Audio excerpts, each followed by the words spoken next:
Mr. Speaker, to use a sports metaphor, I am pleased to be opening the baton today with the member for Castries Southeast. He has always shown his ability to face all. It could be the new ball, it could be anything, with a level of grace. He's able to stand and smile, and at the end of his innings, he still holds his bat. And I know his little job at the end is for his Forester playing field. Well, Mr. Speaker, I'm also glad that the captain of this outstanding team, the member for Castries East, he won the toss on July 21st, 2021. And he bravely decided to bat. So far, Mr. Speaker, he has been extremely tactful. First of all, with his batting lineup, the cabinet of ministers. And he has analyzed the batting conditions very, very well, Mr. Speaker. Mr. Speaker, the captain of this team very early on understood that if you want to bat for 5 days, or in our case 5 years, you need a heavy roller.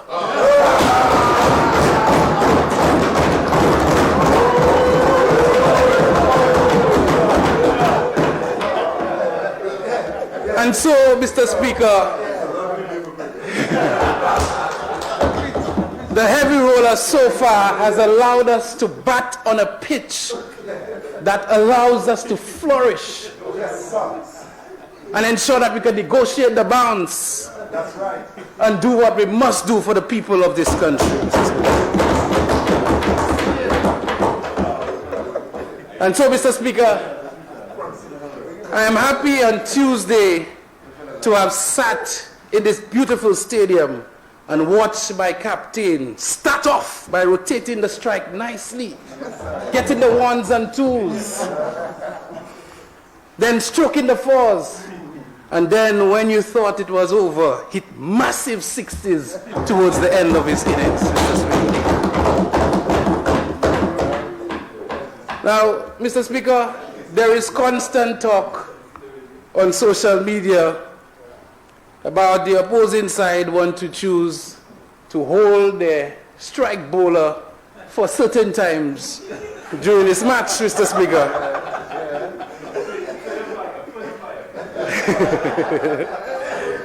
Mr. Speaker, but this captain has assembled a team of very competent all-rounders. Very competent all-rounders, Mr. Speaker. And so we still have, Mr. Speaker, from Denry North, somebody who's opened the batting at many occasions with the finesse and calm. And we still have, Mr. Speaker, at any time they decide to send that bowler, the man from Viewfort North, who is ready and waiting in the wings, Mr. Speaker. We still have, Mr. Speaker, the one from Labrie with great timing and class, Mr. Speaker. And Mr. Speaker, he decided that he was going to select a pit bull fast bowler who is still there and waiting at the end and can still come and hit massive sixes whenever he is called. Stay tuned. Yes. So, Mr. Speaker, as I rise to make my first contribution to a policy debate in this country, let me once again pay homage to the people of Grosley who saw the vision of this SLP government and believe that the policies outlined first by me in the area of youth and sports development and by this government as it pertains to the overall development of this country, let me thank them for their confidence. As such, Mr. Speaker, I'll delve into this year's appropriation bill and speak to the finances of the Youth and Sports Development Ministry and how it will be appropriated.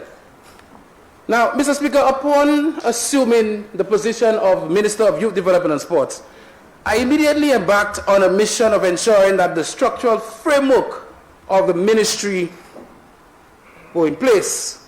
COVID-19 provided a number of setbacks in the beginning, and so I called on the senior staff at the ministry to get to work on developing the different policies that are needed to ensure great youth and sports development throughout this great nation. Mr. Speaker, we did not have a facility management policy. There was no naming rights policy. There was no youth policy implemented, and what we found, bills, bills, and more bills. More bills. As a result, Mr. Speaker, over a few months, the likes of Ursula Delordi Daniel, Patrick Maffrey, Terry Finister, Anthony Laurentine, Sabatus Hunt, they have completed St. Lucia's first ever facilities management and maintenance policy. Mr. Speaker, this policy is critical to the overall development of sports in this nation. I will never forget the harrowing experience of seeing the electricity bills amounting to over $100,000 a month at the Darren Sammy Stadium. Mr. Speaker, for almost 3 years, while our monies were being spent elsewhere, the bills were not being paid. And so, Mr. Speaker, I will never forget, and St. Lucia must never forget, that upon assuming this role as Minister of Youth Development and Sports, that there was a water bill at the Darren Sammy Cricket Grounds of over $700,000. Now, Mr. Speaker, someone may argue that it's a cricket ground, that you are going to use water to maintain the grass, that you are going to use water to flush toilets and to clean the facility. But, Mr. Speaker, 2 years under that previous reign, there was COVID. There was COVID, yet the water bill was $700,000. $700,000. But Mr. Speaker, under this new administration, with an energetic SSI board of directors, we just decided that we need to investigate what is going on at the Darren Sammy Cricket Ground. Something had to have been wrong, Mr. Speaker. And so we employed people, a plumber from Wasco, and he did a full assessment of the Darren Sammy Cricket Grounds. Mr. Speaker, we discovered 26 leaks at the Darren Sammy Cricket Grounds. 26 leaks. Mr. Speaker, this reeks of neglect, Mr. Speaker. This reeks of a previous government who just did not care. And so, Mr. Speaker, the Board of SSI has spent thousands of dollars in repairs to the plumbing to ensure that this never happens again. So, Mr. Speaker, with this new facilities management and maintenance policy, we will ensure that the maintenance of this facility is not just done just before CPL or international cricket, that we have a maintenance plan that goes throughout the year, Mr. Speaker. This is responsible governance. Mr. Speaker, while we are on policies and facilities, never again in this great nation of ours should millions be spent on a facility without the involvement of the ordinary athlete or administrator of the sport. Never again. Mr. Speaker, the monstrosity that is the DSH racing track is an embarrassment, and it's a signal of poor sports policy or planning during that period. Mr. Speaker, in consultation with the equestrian sports individuals in the South, yes, Mr. Speaker, went down South, had a full meeting with them. They indicated that there was no consultation, they were not involved in any way. And as a matter of fact, they are not even able to access the facility. Mr. Speaker, this indicated a simple top-down approach to the development of horse racing in St. Lucia. So, Mr. Speaker, under this Ministry of Youth Development and Sports, we have decided to develop a proper program for equestrian athletes to be instituted. This program includes youth involvement in the communities and schools, training programs including nutrition, fitness for jockeys, and breeding for the horses. Mr. Speaker, health and safety is important to this industry, and this is a major part of the development plan. Participation, Mr. Speaker, at the lower levels, and then competition. Mr. Speaker, it is then we can start thinking about spreading horse racing north, south, east, and west in a proper manner. And this is the approach that we should have. This is the approach we should be teaching our children and young persons in sports. Mr. Speaker, there is also a situation in the South that really must never happen again in this country. We really must have better cross-collaboration to ensure that we don't do magie with ourselves in sports, Mr. Speaker. Mr. Speaker, not again. We have an Olympic-sized George Odlum Stadium, though neglected by the previous administration. Mr. Speaker, DCA approval was granted to someone to construct a chicken coop, a major chicken coop across the stadium, feet away on the mangrove, Mr. Speaker. Mr. Speaker, anybody who does a simple evaluation of this knows that the direction of the sea breeze brings that scent into the stadium. And anybody who knows anything about athletics know that when you are in physical activities, when you breathe in the most, Mr. Speaker. And so it says to me that there was no collaboration and no thinking. There was myopia in the previous government, Mr. Speaker.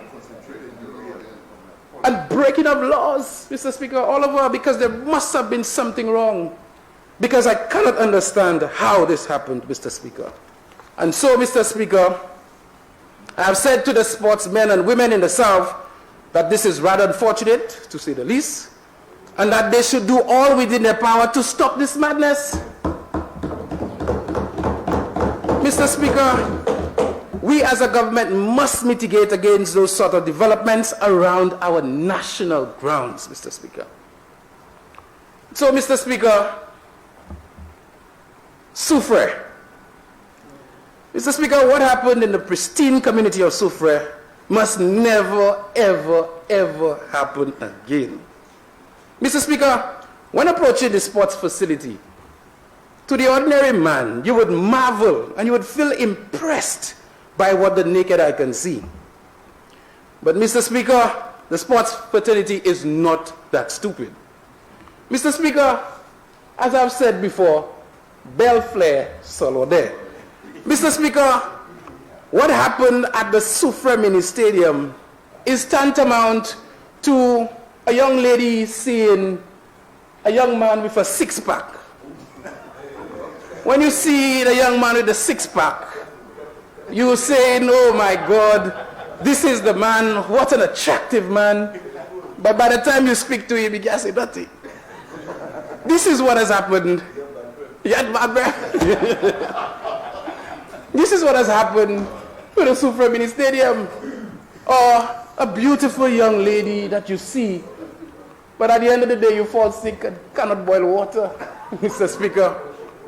Mr. Speaker, when you tell me, Mr. Speaker, that you closed the Soufrière Mini Stadium for almost 4 years, you took out all the natural, pristine, safe, healthy grass.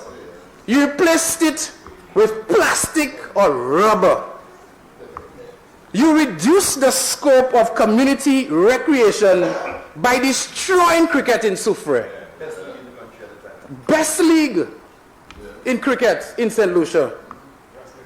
You paid a contractor $150,000 for site clearance at a flood-prone area called Ruby before the election. Then you proceed to place a track around the field without any curbing. You eliminated the possibility of developing athletes in field events like javelin, shot put, and discus, because you cannot have these events without grass. You cannot have these events without grass.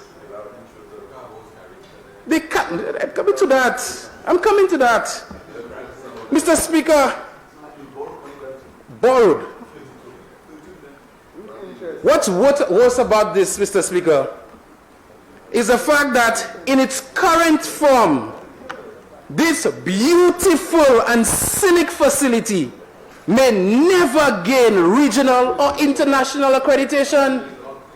They cannot get accreditation. You spent all this money. Mr. Speaker, they built a long jump pit on the D. On the D. Mr. Speaker, let me explain to you what a D is, Mr. Speaker. You have a track that is 400 meters. The D is considered the curb, Mr. Speaker. You will never watch track and field anywhere in the world and see long jump taking place along that D. You would see it on the straight, Mr. Speaker. Nowhere in the world, Mr. Speaker, but in St. Lucia. We cannot get accreditation, as a matter of fact, in Soufrière. I should say. You cannot get accreditation, Mr. Speaker. Mr. Speaker, this, Mr. Speaker, is extremely shocking, Mr. Speaker, because they boasted about having a cabinet of sports, former sports and national athletes. Mr. Speaker, the former Minister of Culture was a former national athlete. But while all these atrocities was going on, was too busy pushing a Belrose doctrine and defending the egregious notion that colonization had a conscience. While this is going on in Soufrière, Mr. Speaker. Mr. Speaker, the former member for Grosley was a former 400-meter runner, national, and he couldn't tell them about that D. And this could not go on there, Mr. Speaker. But it was busy. Mr. Speaker, the former Minister of Sports was a former 100-meter athlete, once described as faster than a bullet from a gun. And so Starbatch run him out of Denry faster than a bullet of a gun. Yeah.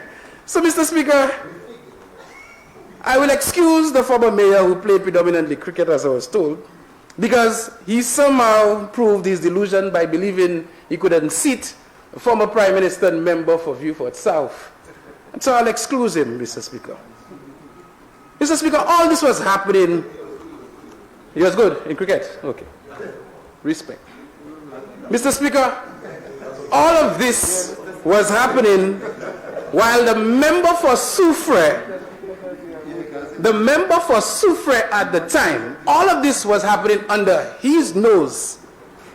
And at that time, he came into this honorable house and he spoke about the member for Castries. He spoke more than 44 minutes, 46 minutes. 46 minutes and 24 seconds while this is happening in the community of Soufrière, Mr. Speaker. Mr. Speaker, all this was happening while he was frustrating the people of Grosley by trying to allow this monstrosity on the Queen's chain. Mr. Speaker, they have placed this long jump pit on the D, which gives the athletes very limited space. Very limited space to complete a successful jump, whether you're in triple jump or you're in long jump, Mr. Speaker. And so, Mr. Speaker, millions of dollars have to be found now by this administration to correct this error, Mr. Speaker. So sad. Mr. Speaker, all this is while we have a young man, I'm not sure you can call him young again, from Conway, Twatide, who could have easily said to these individuals, this is not a correct way to build a stadium. But they spend that money on Don Lockerbie. But Mr. Speaker, thank God the people of Soufrière opened their eyes, Mr. Speaker. Thank God. And they decided to go another direction.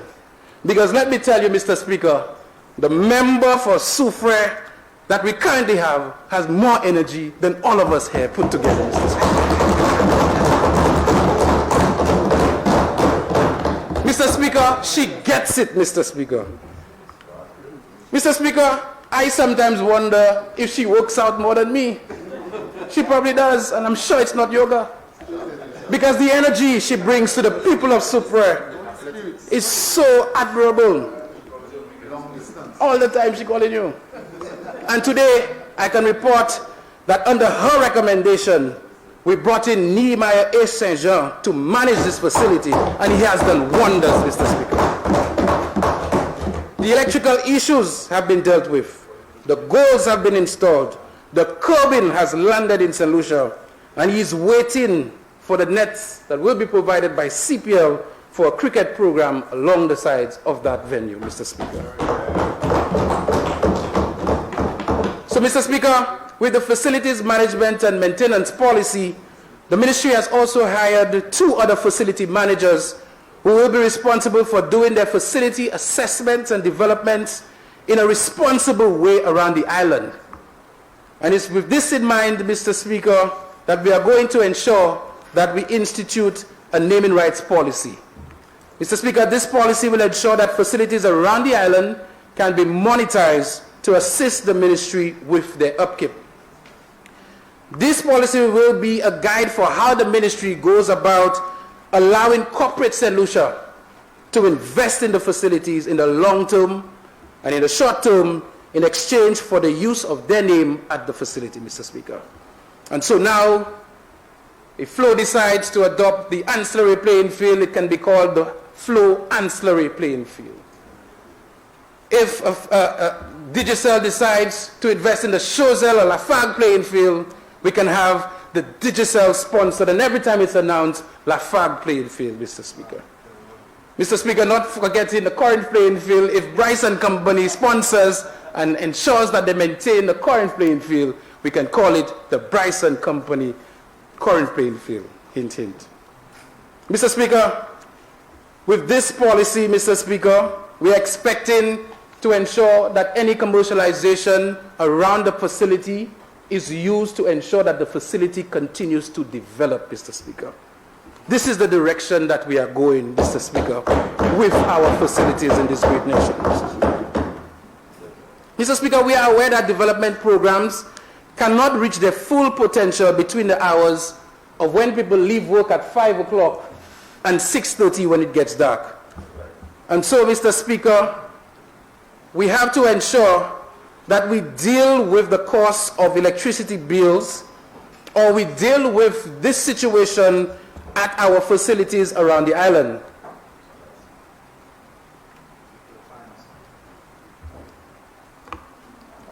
Mr. Speaker, due to the cost of increased electricity bills, coupled with St. Lucia's desire to move away from fossil fuel to limit our carbon footprint, the Ministry of Sports will be undertaking to ensure that the construction of our new facilities will be integrated with the installation of solar energy. And so, Mr. Speaker, as we get the National Aquatic Center underway, I have commenced the engagement of Lucelec to chart the way forward on an integrated approach to providing energy at that facility. Mr. Speaker, we see in our allocation that the community of Bellevue Vieux-Fort is poised to see construction work on the playing field. Vieux-Fort North. Mr. Speaker, not only does this community deserve a proper surface, but efforts must be made to ensure that the likes of Naomi London can train in the evening while not worrying about an exorbitant bill, Mr. Speaker. The adjoining court next to the field will also be considered for this solar intervention. Mr. Speaker, this year's budget will also be commencing some work at the Dennery playing field, Mr. Speaker. Mr. Speaker, I hear my compatriots saying again.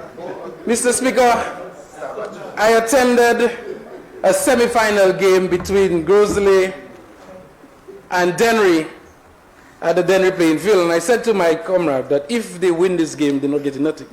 But Mr. Speaker, the pressure by all those who stood there and watched 2 football matches really, really dawned on me that we need to do something.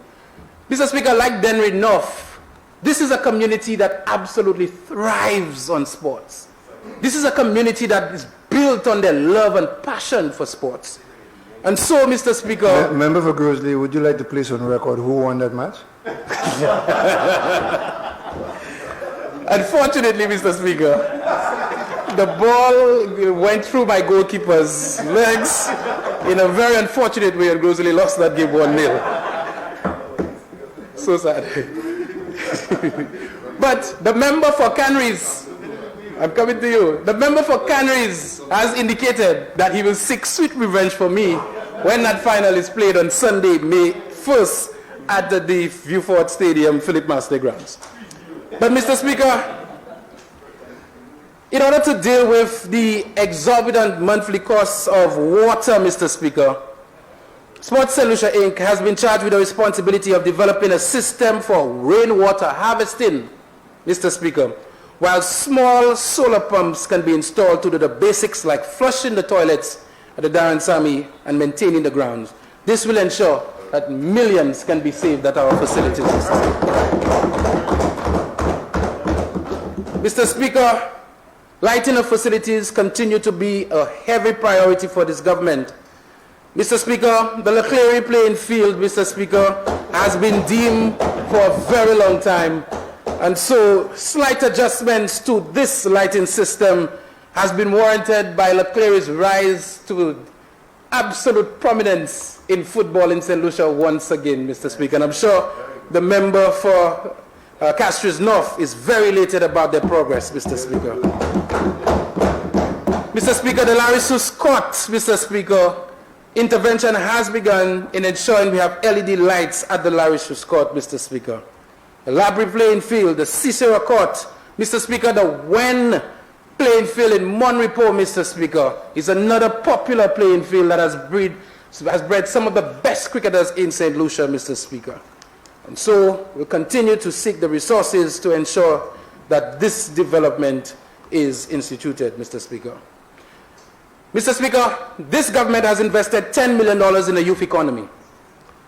This will provide the avenue for young men and women to turn their skills and hobbies in sports, in all sports-related entrepreneurial activities, Mr. Speaker.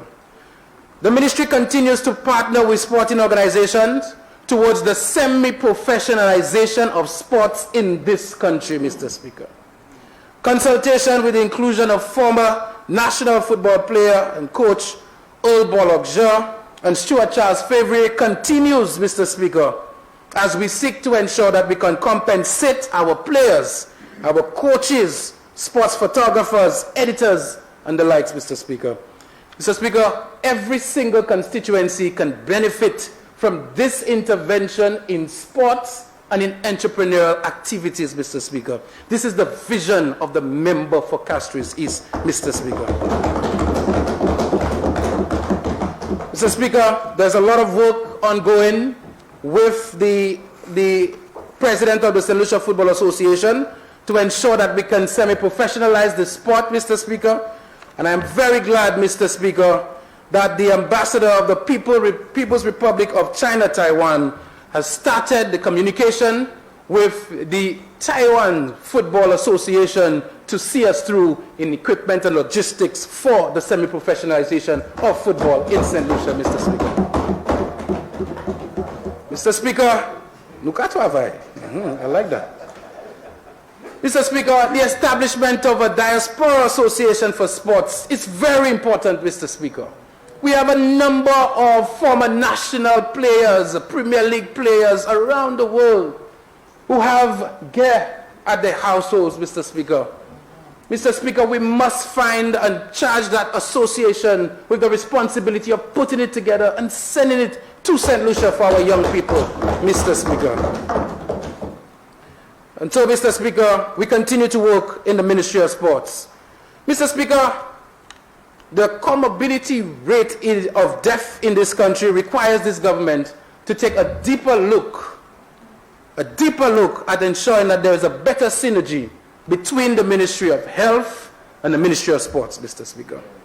The prevalence of non-communicable diseases such as hypertension and diabetes, it requires partnerships in building a healthier St. Lucia. And so, Mr. Speaker, the Ministry of Sports plans to continue a relationship with the NIC for the construction of 4 new outdoor gyms around the St. Lucia, Mr. Speaker.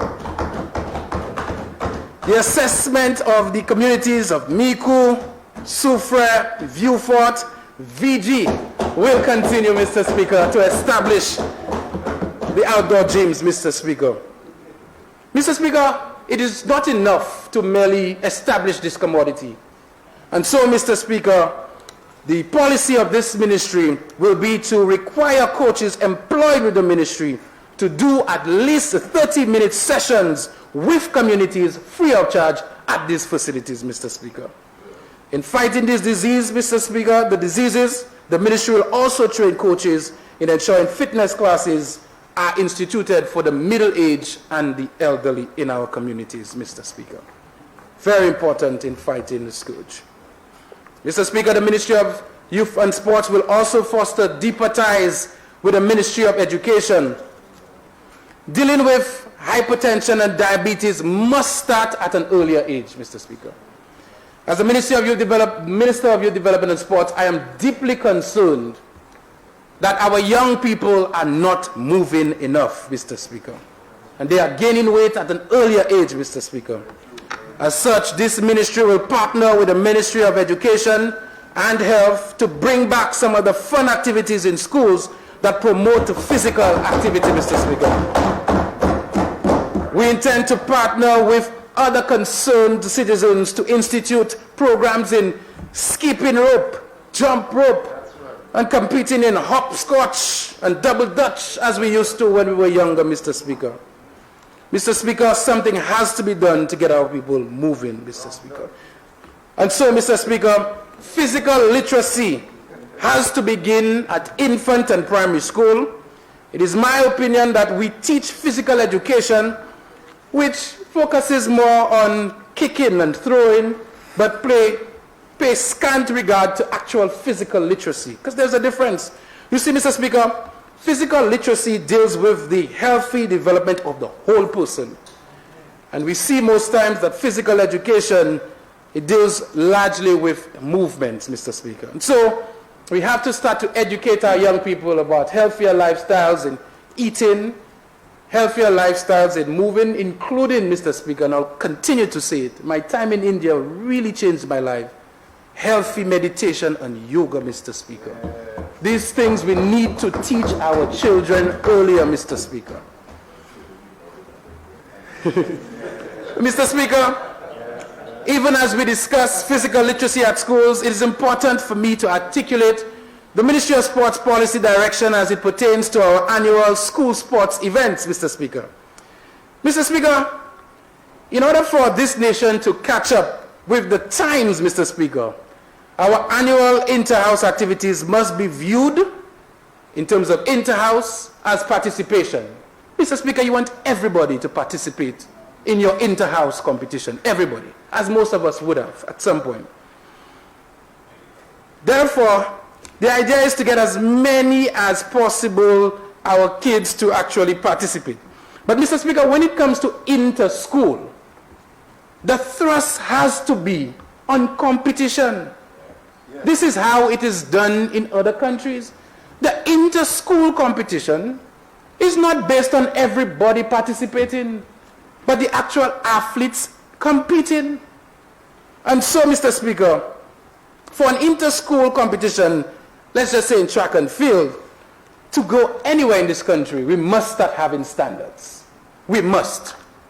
And Mr. Speaker, you cannot tell me that you want to compete in the 100 meters at inter-school on national TV for the world to see, and in 100 meters you cannot run 13 seconds, Mr. Speaker. And because you won at your school running 13 seconds, you there on a big occasion finishing last barefooted at inter-schools competition, Mr. Speaker. We have to up the standards. And so, Mr. Speaker, with our ministry, we are setting standards of pre-qualifications for these inter-schools competitions. And Mr. Speaker, when you start that process, you are able to, and hear me out, then have a final that is truncated on a Sunday afternoon, Mr. Speaker. I'm going there, Mr. Speaker, because I have heard from some of my colleagues that they have tried it in times past to get the principals and the coaches to buy in, the parents to buy in to the final of inter-school on a Sunday afternoon. And Mr. Speaker, I cannot, as sports minister, know that we cannot continue to develop inter-schools competitions during the week. I cannot, as a youth minister, understand that we need participation during the week and on the weekends. Sit idly by and say, this is how it's always been. I cannot do it, Mr. Speaker. I cannot. So, Mr. Speaker, we must have qualifying standards and get those who have met these qualifying standards to participate in the finals on that day. So, Mr. Speaker, there is a format that we have recommended for schools' sports competitions, particularly as it pertains to track and field, Mr. Speaker. We are proposing, Mr. Speaker, that all students continue to participate in inter-house competitions. Only the students during these inter-house competitions that actually meet the qualifying standards get to the semi-finals of the inter-school competition that is normally held during the week. Mr. Speaker, after having the semi-final on a Monday in the north, on a Tuesday in the south, those individuals that make it to the final will be invited to participate only in the final, Mr. Speaker. And so, by doing this way, you limit the amount of actual athletes participating in inter-schools competitions on a Sunday afternoon. It allows you to have a straight finals in the 100 meters, 200 meters, 400 meters, 800 meters, perhaps a high jump event, a long jump event, and Mr. Speaker, have a truncated activity for 2 hours, Mr. Speaker. And Mr. Speaker, the ministry has started the consultation with the Ministry of Education, with some of the coaches, and they are starting to see that we need to move in this direction, Mr. Speaker. And Mr. Speaker, we cannot say that we are serious about the development of school sports and expect serious results by doing the madness we've been doing year in, year out. Mr. Speaker, what the ministry recommends will provide more parental involvement, Mr. Speaker, on that final day, more community involvement, Mr. Speaker, Mr. Speaker, more corporate involvement in sports, Mr. Speaker. Let's say the truth. We don't get buy-in into our inter-secondary schools competition because corporate St. Lucia does not see value for their money. You have empty stands. You have people at work, Mr. Speaker. How do you then justify going to Blue Waters and Crystal Clear and tell them to sponsor your activities, Mr. Speaker? Mr. Speaker, you... I don't think so.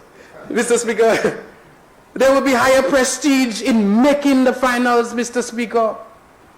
Mr. Speaker, as it currently stands, anybody can, and we need to focus on the athletes, Mr. Speaker. Mr. Speaker, there will be more global exposure for the athletes because of a better production, Mr. Speaker. Way better production. Because, Mr. Speaker, when you know the 8 finalists from the Tuesday, I can go to NBC or to Winners TV and give them the list of every one of those athletes and tell them that between now and Sunday, the final, to get their pictures, to put their information, their times run, their fastest time. And on that day, Mr. Speaker, because of a truncated event, we can have a quality production that schools in the United States, England, and Canada can comfortably watch for 2 hours, Mr. Speaker. This is the direction we must consider as it pertains to school sports, Mr. Speaker. Mr. Speaker, we must be willing to move the needle, Mr. Speaker. We must be willing to move, Mr. Speaker. Mr. Speaker, in terms of school sports, Mr. Speaker, It is my belief that by Form 3, every child in this nation should be able to swim, Mr. Speaker. Should be able to swim, Mr. Speaker. Mr. Speaker, we've had much discussion about the establishment of a 50-meter pool and what will happen with the aquatic center in Rodneyby. And so, Mr. Speaker, we need to continue to have discussions on ensuring that secondary schools can gain access to the Rodney Heights Aquatic Center for development plans and teaching our young people in schools to swim, Mr. Speaker. Mr. Speaker, it is very sad that every now and then we hear in this rock of an island surrounded by water that young people, Mr. Speaker, drown. So, Mr. Speaker, we need to make it a policy that we get this thing done, Mr. Speaker. Mr. Speaker, with this in mind, and the development of swimming desperately needed in the South, the current president of the Swimming Association, Eddie Hazel, and the parliamentary rep for Viewfort South, they have secured land for the construction of a 25-meter pool in the south of this island, Mr. Speaker. We'll ensure that the people in the South can also effect the development program for competition, and while the young people learn to swim, Mr. Speaker. Very important, Mr. Speaker. Mr. Speaker, we've also secured, Mr. Speaker, Mr. Speaker, the sport of basketball has been a sport that is a very curious sport for me as a sports minister. It is still one of the most popular sports in St. Lucia. There's a court in every community, Mr. Speaker. And so, Mr. Speaker, for the first time, the St. Lucia Basketball Federation, they've actually identified a technical director to develop the sport of basketball in this country, Mr. Speaker, and I'm very excited about that, Mr. Speaker. And so, we have identified some sponsors of 2 3x3 courts for basketball in St. Lucia, one in the north and one in the south of the island, Mr. Speaker.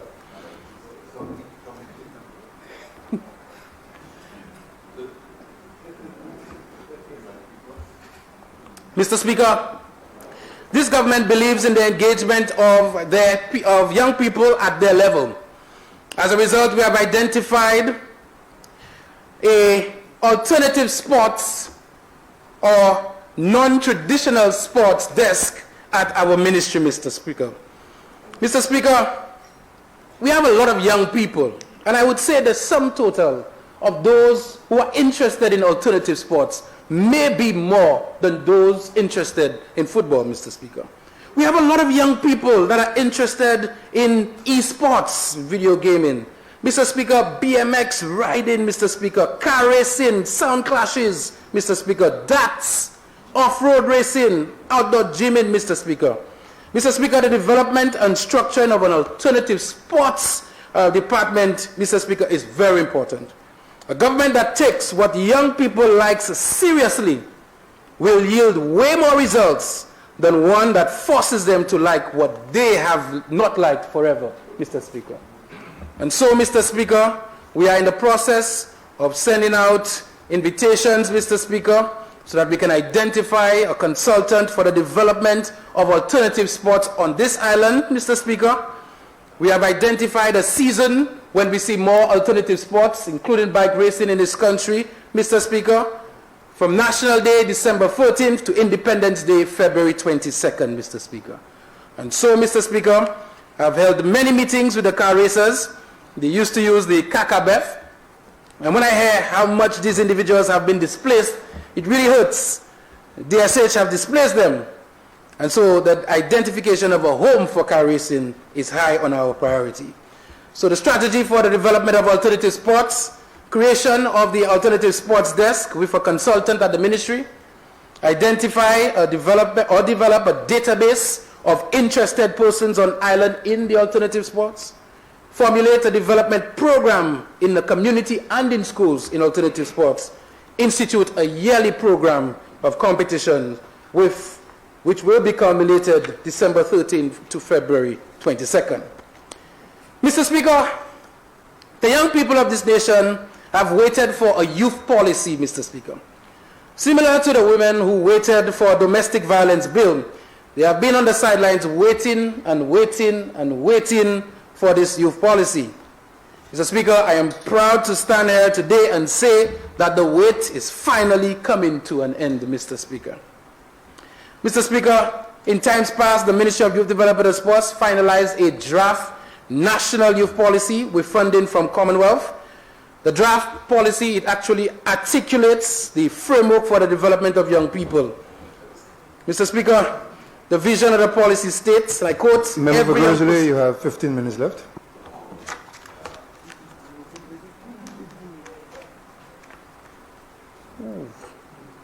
I'll soldier on, Mr. Speaker. Mr. Speaker, the youth policy comprises 9 priority goals and actions, and one of these actions include economic participation. Where have you heard that before for young people? A youth economy, Mr. Speaker.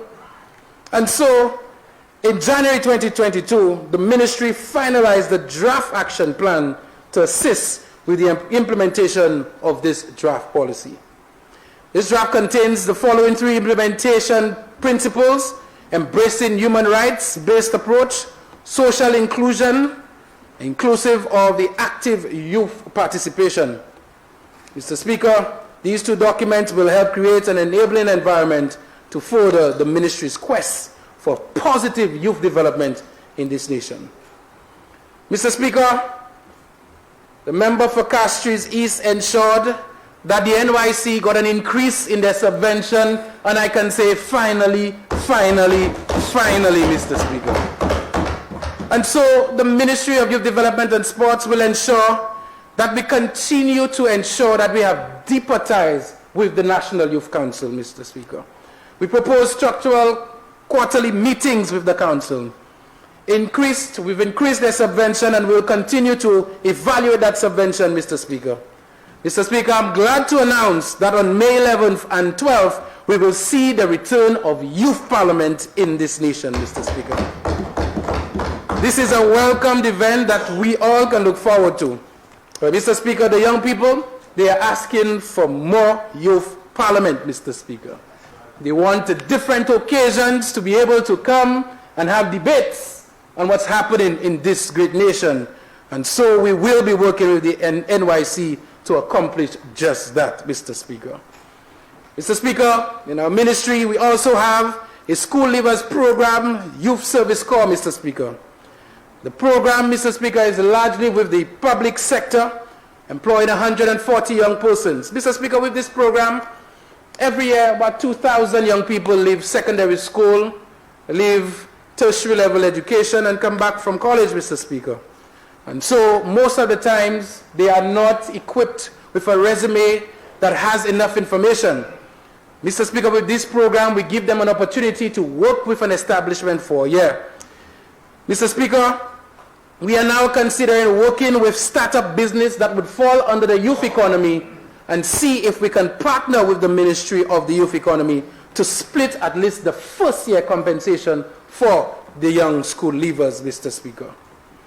Mr. Speaker, we've also instituted the 758 Youth Connect program. And one of the programs, the Honorable Member for Castries East attended the very first episode, the Hot Topic Lounge called the Crossroads, Mr. Speaker.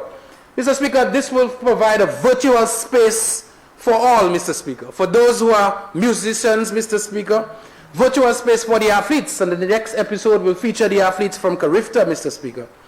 A virtual space for discussions on the youth economy, on ideas, Mr. Speaker.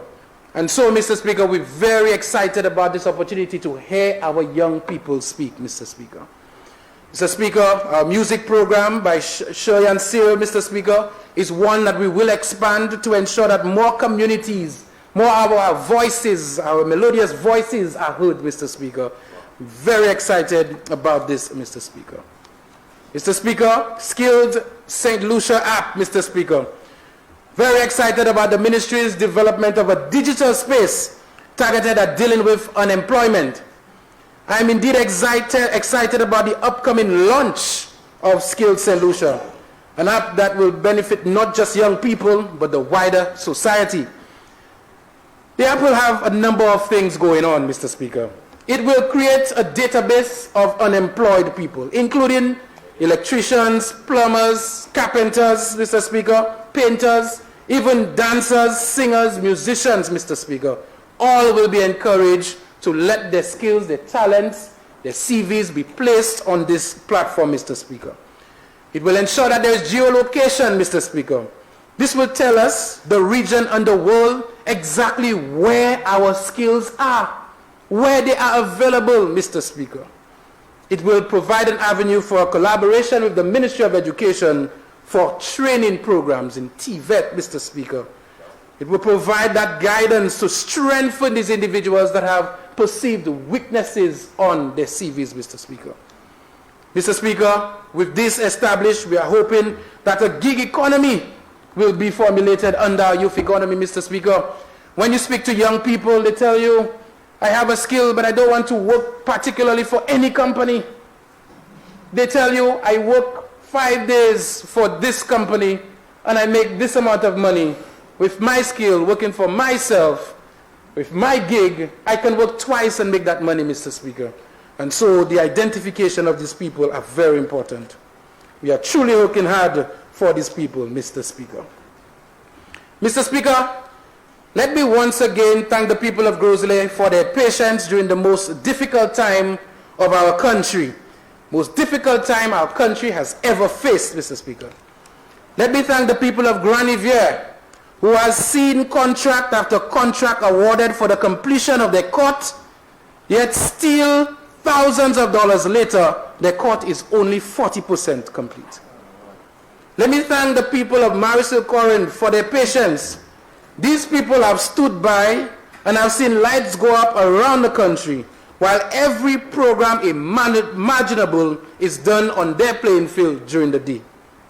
Let me thank the people of Moshi for their patience, as they have been promised time and time again lights on their field with zero follow-up. Mr. Speaker, let me thank the people of Grosley Town, who year after year have to run away from the Grosley playing field when it rains, because in the entire history of the most densely populated community in the OECS, they have never ever been given a stance with covering, Mr. Speaker. Mr. Speaker, the youth of this nation is talented, and they should never be made to feel that the government has given up on them. This is why, Mr. Speaker, I have started my discussions with the young people in the inner cities. I also want to thank the staff at the Ministry of Youth Development and Sports, who have worked tirelessly to see better intervention on behalf of our youth. The Permanent Secretary, Mrs. Caroline Eugene, Deputy Permanent Secretary, Mrs. Leota Shalmine Mason, Director of Youth, Mrs. Mary Wilfred, Miss Mary Wilfred, corrected by the member for Denry North, Director of Sports, Mr. Patrick Maffrey at the time, and new Sports Director, Mr. Jim Xavier, and the rest of my staff for their efforts. Mr. Speaker, I have made it a policy to meet young people in their communities. Last week, I visited the communities of Grass Street, Wilton's Yard, commonly known as the Graveyard, and Conway. Mr. Speaker, young people on the blocks have some of the best ideas. I come into Masha and Cicero, relax. These people have some of the best ideas, Mr. Speaker. It is not enough to hear them and not respond, Mr. Speaker. Mr. Speaker, they want to see the ministry form deeper partnerships with Venus Cherry and Rice St. Lucia for the return of the Peace Futsal League, this time on a national scale. And so, this ministry will do all in its power to stay connected with them to better their situation. Mr. Speaker, we have a lot of work to do. But this MP for the best constituency on the planet and Minister for Youth Development and Sports is here, Mr. Speaker. I'm here to stay, Mr. Speaker. And I'm here to serve our people, Mr. Speaker. Mr. Speaker, I endorse this appropriations bill, Mr. Speaker, and look forward to continuing to develop our young people in youth and sports. I thank you.